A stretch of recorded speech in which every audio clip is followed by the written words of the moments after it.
Purchase the debt of the Kingdom of Valdris. All of it. Every coin owed to every creditor from here to the southern sea. I want it done before morning. The Kingdom of Valdris had not always smelled of dust and quiet desperation. There had been a time, so the old men whispered in taverns, when its markets overflowed and its coffers gleamed. But kingdoms, like men, could be broken slowly, and Valdris had been breaking for 20 years. King Aldric had sent his last petition 3 months ago. The reply had not come from another kingdom or a neighboring lord. It had come from somewhere far older, far richer, far more terrifying. The Kingdom of Aeloria had existed for 10,000 years. It had outlasted empires, survived the breaking of stars, and accumulated wealth so vast that even its servants wore rings of moonstone. Its prince had never once concerned himself with the problems of human kingdoms. He had read the petition from King Aldric of Valdris 4 times, not because the debt figures required rereading, not because the terms were complex, but because of the detail buried in the 3rd paragraph, almost as an afterthought, that the king's eldest daughter had recently returned from her education abroad. Her name was Elara, and the moment he read it, his chest did something it had not done in 23 years of dreams. It recognized her. It had begun when he was 8 years old. A dream, always the same dream. A girl in a meadow he had never visited, in a kingdom he had never seen, laughing in a way that sounded like something the world had forgotten how to do. He had been patient for 23 years. He had searched in the quiet ways that princes are permitted to search, through traders and travelers and whispered intelligence.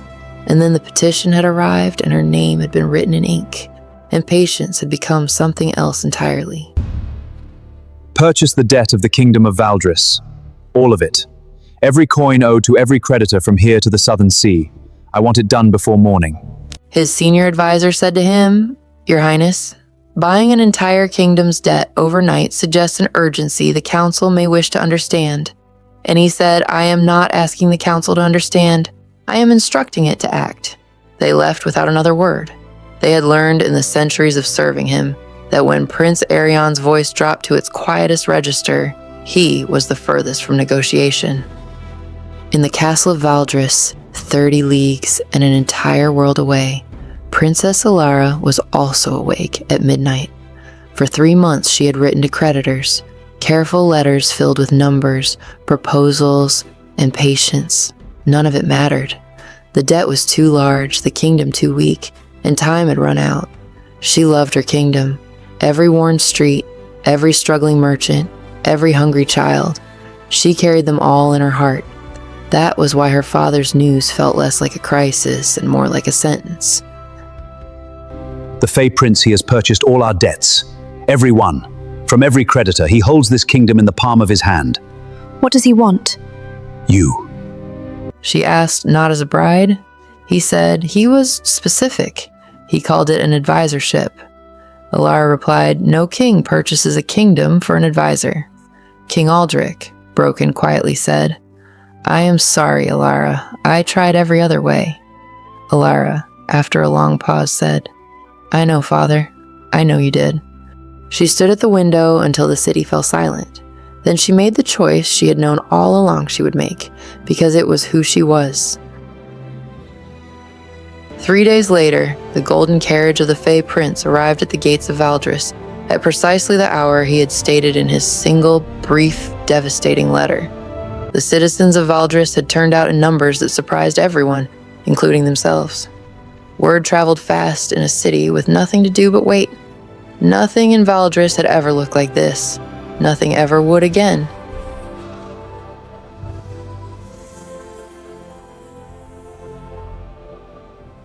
She had dressed deliberately. If she was to be presented like a negotiated asset, she would at least look like a queen.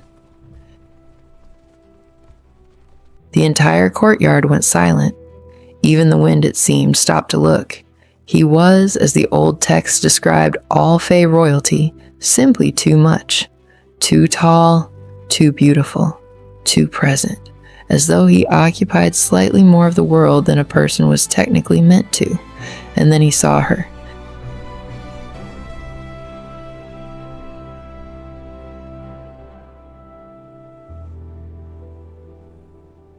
He had thought he was prepared.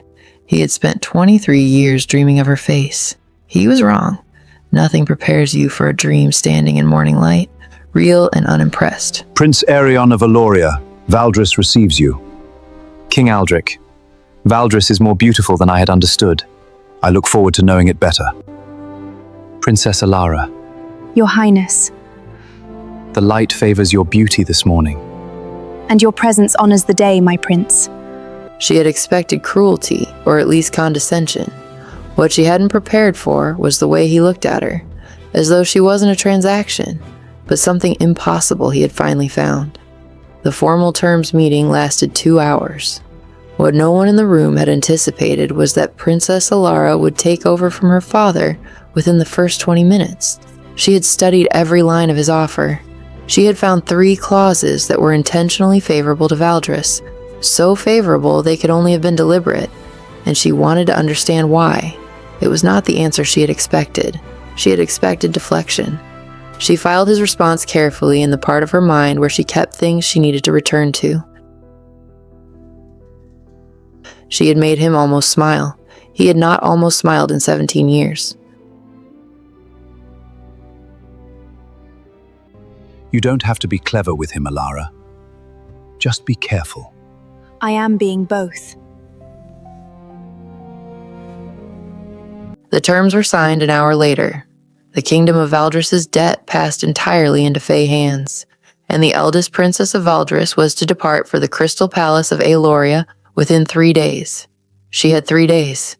3 days to say goodbye to everything she was and prepare to step into everything she didn't yet know. He found her at the castle wall as the afternoon deepened into gold.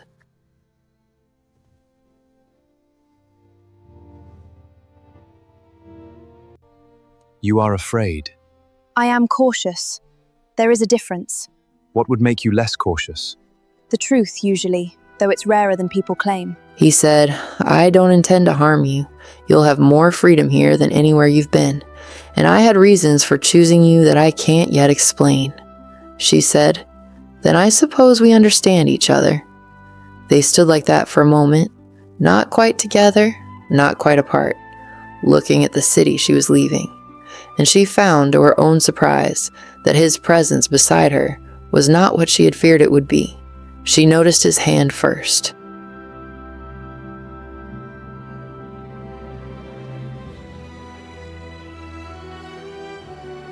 For one unguarded moment, she saw what he looked like when he wasn't being a prince.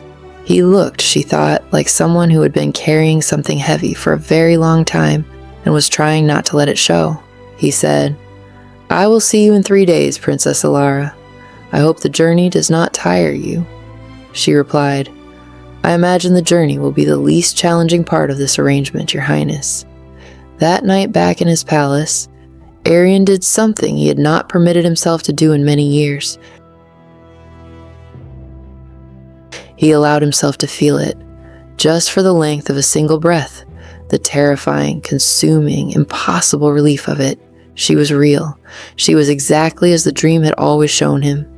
She was here. And then he remembered the prophecy.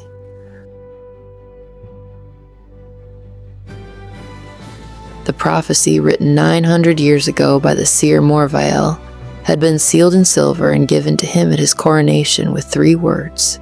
Find her first. She would be the destruction of the Fey realm, or its salvation. Only one heart would decide.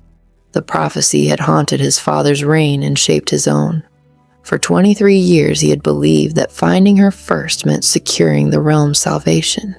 He had chosen to trust the dream, to believe the girl in the White Flower Meadow was not destruction, but the opposite. He had chosen it for 23 years, and would choose it again tomorrow. In another part of the palace, Lord Caven was already aware that the prince had moved.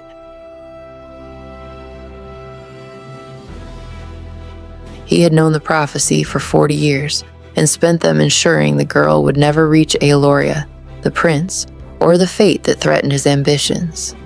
The morning of departure arrived the way difficult mornings always do, too quickly, and with no ceremony adequate to the moment. If anything happens that you did not consent to, Father, I know how to take care of myself. You taught me that at least. I taught you better than the kingdom deserved. He did not watch her say goodbye. That, she would learn later, was the first thing he gave her that she hadn't asked for. The carriage lifted from the ground 20 minutes outside the city, the dragons ascending on silent wings into the cloud layer, and the Kingdom of Valdris fell away beneath them. She didn't cry.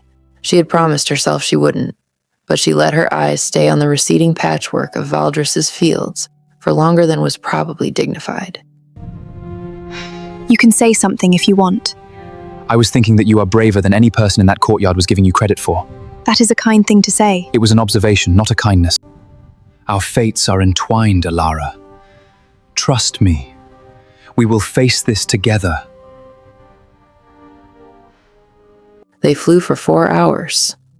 And when the clouds broke and Aeloria appeared above them, all crystal light and gold and impossible architecture, she heard herself make a sound that was not quite a word, and he watched her see it, floating palaces, gold leaf forests, moonstone rivers, for the first time. He watched her composure unravel at beauty, the same way his had years ago, when he first dreamed of a girl laughing in a field of white flowers. She turned from the window and found him already looking at her. Neither of them spoke. Outside the crystal carriage, the most beautiful kingdom in existence waited, full of secrets, danger, and 10,000 years of things neither yet knew they would need. The crystal palace of Aeloria had hosted many guests in 10,000 years, but none like Princess Elara of Valdris, who looked at it not with ambition or greed, but with the quiet, disarmed reverence of someone seeing proof that beauty was real. He descended just behind her and positioned himself, without making anything of it, between her and the assembled court. She would not know Lord Caven's name for another 3 days. She would not understand what he was for another 2 weeks. But she noticed him. She filed him in the part of her mind she kept for things she needed to return to. He walked beside her through the entrance hall and said nothing. He had learned somewhere in 23 years of dreaming about this moment that sometimes the best thing you could give someone was the space to feel a thing fully. She stopped. She couldn't help it.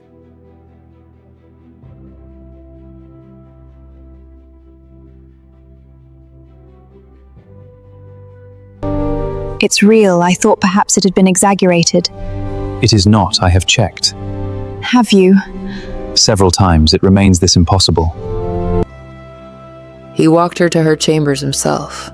The court would have opinions about that too. He found he didn't particularly mind. She asked, you said there were reasons for choosing me you aren't ready to explain. He said, yes. She asked, when will you be ready? He said, when I'm sure the truth won't make you leave before you've chosen for yourself. I should tell you, I don't frighten easily. I know. That is part of why I chose you. Her chambers were almost exactly what she had imagined the inside of a dream might look like.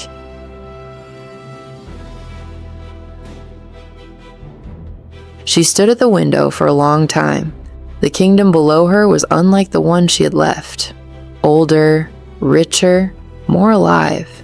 Somewhere within it stood a prince who had bought her kingdom and looked at her as though she were what he had always been searching for. She sat on the edge of the most extraordinary bed she had ever seen, in the most extraordinary room she'd ever entered, in a kingdom she had no map for, thinking the same thing she always did when everything felt too large and strange to hold. The next morning, she found a study waiting for her, fully appointed, fully stocked with relevant documents.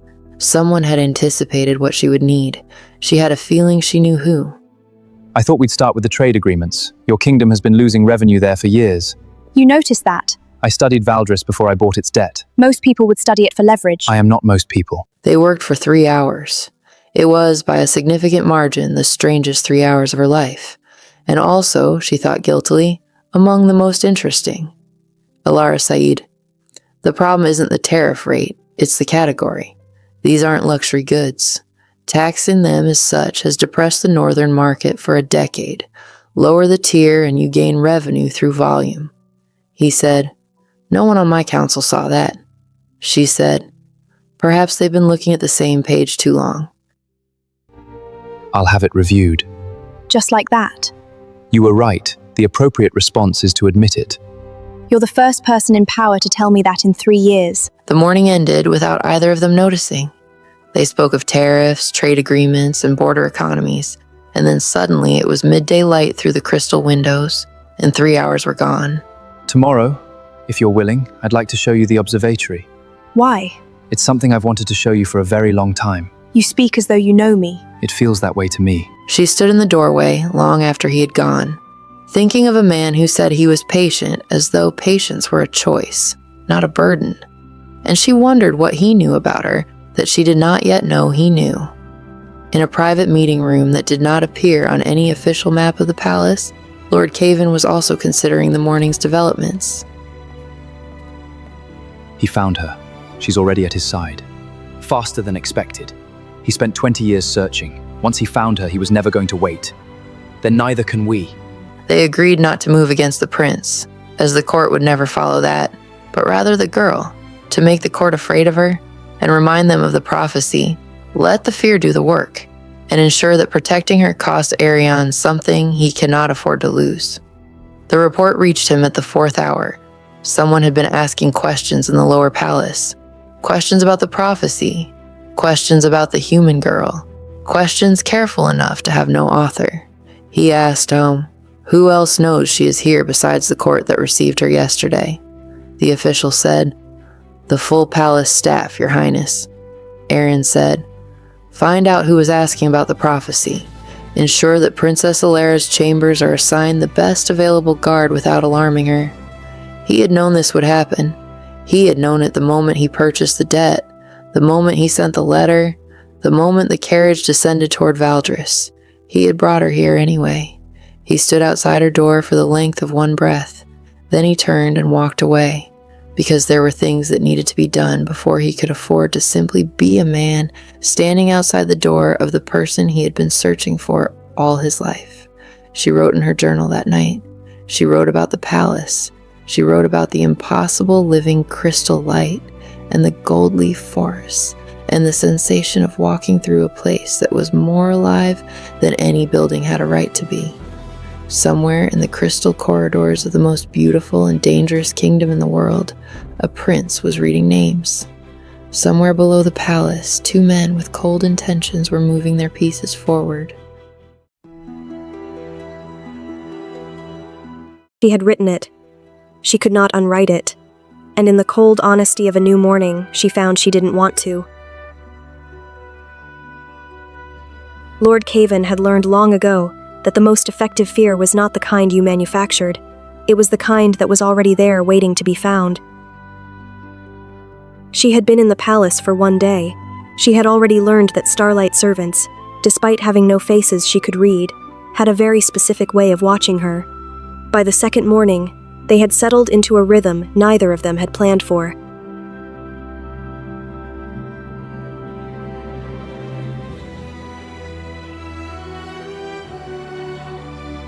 He said to her, "There is something I should have told you before we arrived. I have been deciding when. I think the answer is now." Elara, looking directly at Aerion, her voice calm and unafraid, said, "Then tell me."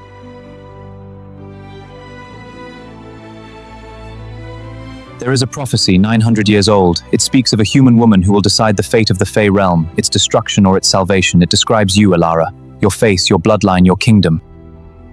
You have known since you were 8 years old, and you chose not to tell me before bringing me here. I didn't tell you because I needed you to come here as yourself, not because of a prophecy. I was afraid that if you knew from the beginning, you'd never give either of us the chance to discover the truth. The prophecy says I will either destroy the Fey realm or save it. Yes, And you believe I'll save it. I've believed that for 23 years. The prophecy names her. Every senior member of the court knows it. I'm merely suggesting we remind the council of its duty to ask the question the prince refuses to ask. The emergency council session had been called at Cavan's suggestion. The prince had not been informed of it. The prophecy has stood for 900 years. It names a woman of Valdris blood, now within this palace and advising the prince. I do not question her intent, but whether the council has properly assessed the risk. The council did not need to be convinced. They needed to be given permission to say what they were already thinking. Who called the council session? Lord Caven, Your Highness. It has already begun. He moved through the palace like a storm that had not yet decided whether to break.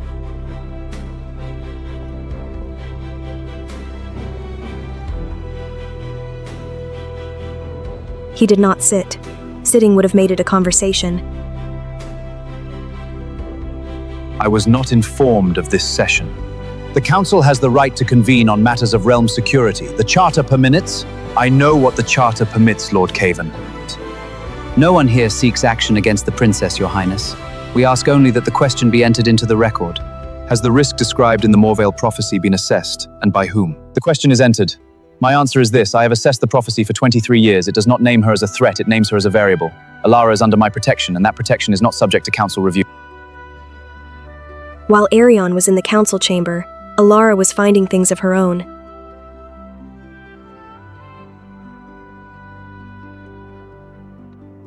What happened? The council held an emergency session about the prophecy, about you, About whether I should be here. about whether the risk it was mine alone to take. I found the prophecy text in the Fey historical records on that shelf. All 9 lines. It says one heart will decide, not the realm's heart, not the council's, one. It means yours, doesn't it? Aerion said yes. The prophecy has always been about what I choose to believe you are. I chose 23 years ago. I have not changed my answer. You are going to have to give me time to decide what to do with all of this. I have given you 23 years already. I am very good at waiting. That is not actually reassuring. Caven did not need to speak to her directly. The court was already doing the work.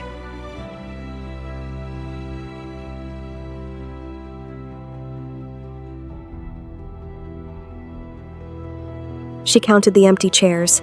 There were 2. Yesterday there had been none.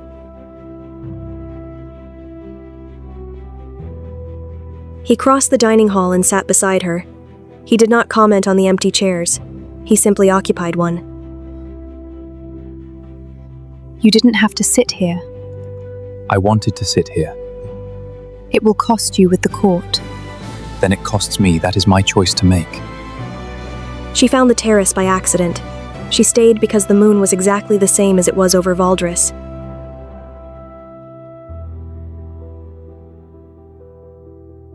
He had been looking for her for 20 minutes.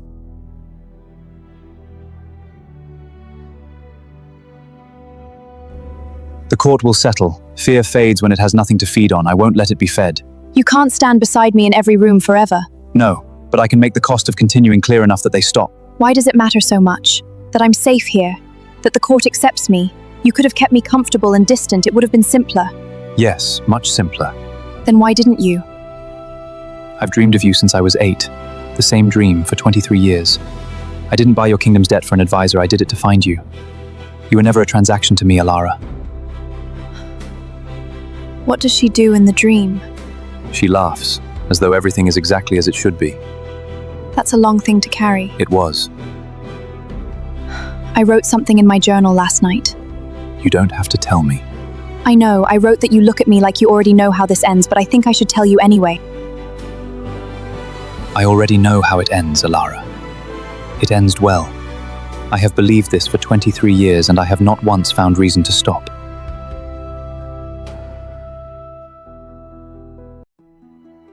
She turned her hand and held his, and neither of them said anything at all. He is further along than I thought. Then we move to the second method. He held her hand on the east terrace. The court will know by morning. Then we stop questioning her and start questioning him. A prince who buys a human kingdom and falls for the girl he brought here invites doubts about his judgment. He had the name of those who continuously conspire against Elara by dawn. It did not surprise him. You opposed this prophecy for 40 years. Today you crossed the line. I acted for the realm's security. You used an ancient prophecy against a woman who's been here 2 days. That's not security. And if the prophecy is true, if your attachment to her clouds your judgment, the prophecy is true, and my attachment to her is exactly why my judgment is clear. Move against her again in any form and I will remove you from this court. As your highness wishes. I hope for the realm's sake that you are right about her. I know I am.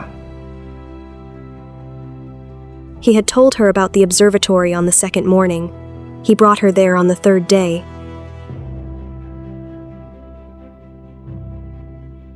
She was exactly as the dream had always shown her, looking up at something vast, with nothing in her face but wonder. You have that look again. What look?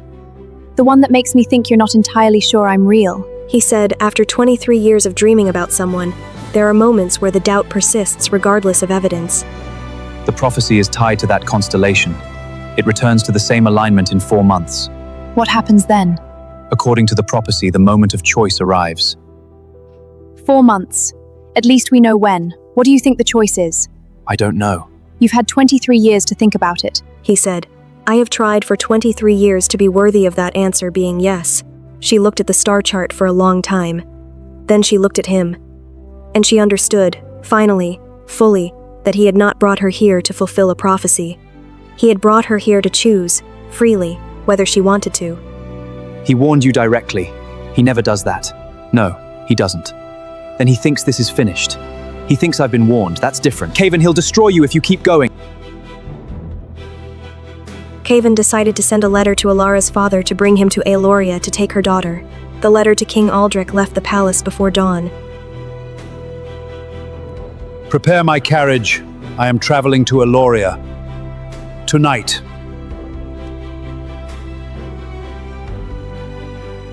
Her father's arrival was announced 3 hours before he reached the palace. He looked like a man who had come to do a brave and terrible thing, and was not going to let the impossibility of his surroundings stop him. I received a letter from Lord Caven. He warned me about the prophecy and about the prince. Father, Is already moving against you. Father, listen to me. There is a prophecy, and there are people afraid of it. I know. What Lord Caven didn't tell you is that Aerion has handled both. I am safe here. I think I'm exactly where I'm meant to be. I am. You are certain. He is good to you. He is extraordinary to me. Then I will stay 2 days and observe, and if Aerion said to King Aldrich, Your Majesty, I am glad you came. You are welcome here for as long as you wish. your daughter has been everything I hoped she would be, more. He called the full court assembly on the second day of King Aldrich's visit. He had not planned to do it this soon. Caven's letter had moved his timeline. For 900 years, this court has feared the Morvale prophecy. But it is not a warning, it is a test. And the test is not of her. It is of us. He had the room. He had always known how to hold a room. He had simply never used it for this. Princess Elara is not a threat to this realm. She is one of the reasons it endures. I ask this court to treat her accordingly. Her father watched from the gallery, and he understood, looking at her standing in the light of a Fey Kingdom's formal recognition, that she had not lost anything by coming here. She had found it. They returned to the terrace without discussing it, as though the terrace had already become theirs. I have been thinking about the prophecy. And? And I think you're right, it is a test, but not of whether you could trust me. It's of whether I could trust you, and I do. I have been waiting 23 years to hear that. I know that is an extraordinary thing to carry. It is, but I find I don't mind carrying it. 23 years, one dream, one girl laughing in white flowers, and the most ancient, most beautiful, most dangerous kingdom in existence held its breath. He won the room. I underestimated her. That will not happen again. He was always going to choose her. I knew that. I should have known that before Caven talked me into the rest of it. You are happy here. I am becoming happy here. There is a difference. He is a good man. He is an extraordinary man, and he is very hard to be worthy of, and I respect that more than almost anything. I came here to bring you home if necessary. I find it is not necessary. I find that this palace, this kingdom is your home now, and I believe that wholeheartedly. Don't waste it. She is the best thing I ever did. Forget that, and we'll have a problem. I won't. King Aldrich said. Good. Look after my kingdom too, while you're at it. She did not cry. She had done that the night before for her father, her kingdom, and the life she had left behind. Here, in the morning light, she simply watched him go. I am withdrawing from this. Davin. I watched the court bow to her, the king shake his hand. It is over. The prophecy still has 4 months, and one heart has not yet been tested. I am ready. When the moment comes, whatever form it takes, I am ready. So is she. She had been looking for him. I did not mean to interrupt. You haven't. Whatever came next, the 4 months, the choice, the prophecy, they would face it together. In the most beautiful kingdom in existence, with a love that had begun in a dream and become the truest thing either of them had ever known. Aeloria had stood for 10,000 years. It had survived empires and the breaking of stars and the weight of 9 centuries of prophecy. It would survive 4 more months. She had been in Aeloria for 9 days. In that time, she had corrected trade agreements, uncovered revenue gaps, offended half the court, and made one Fey prince laugh for the first time in years. You are staring again. I am aware.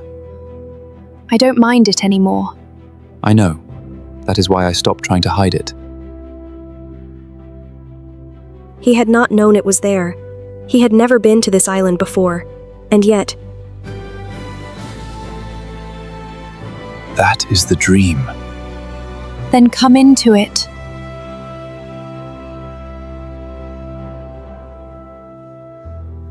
"23 years, Elara. I know. I'm here now.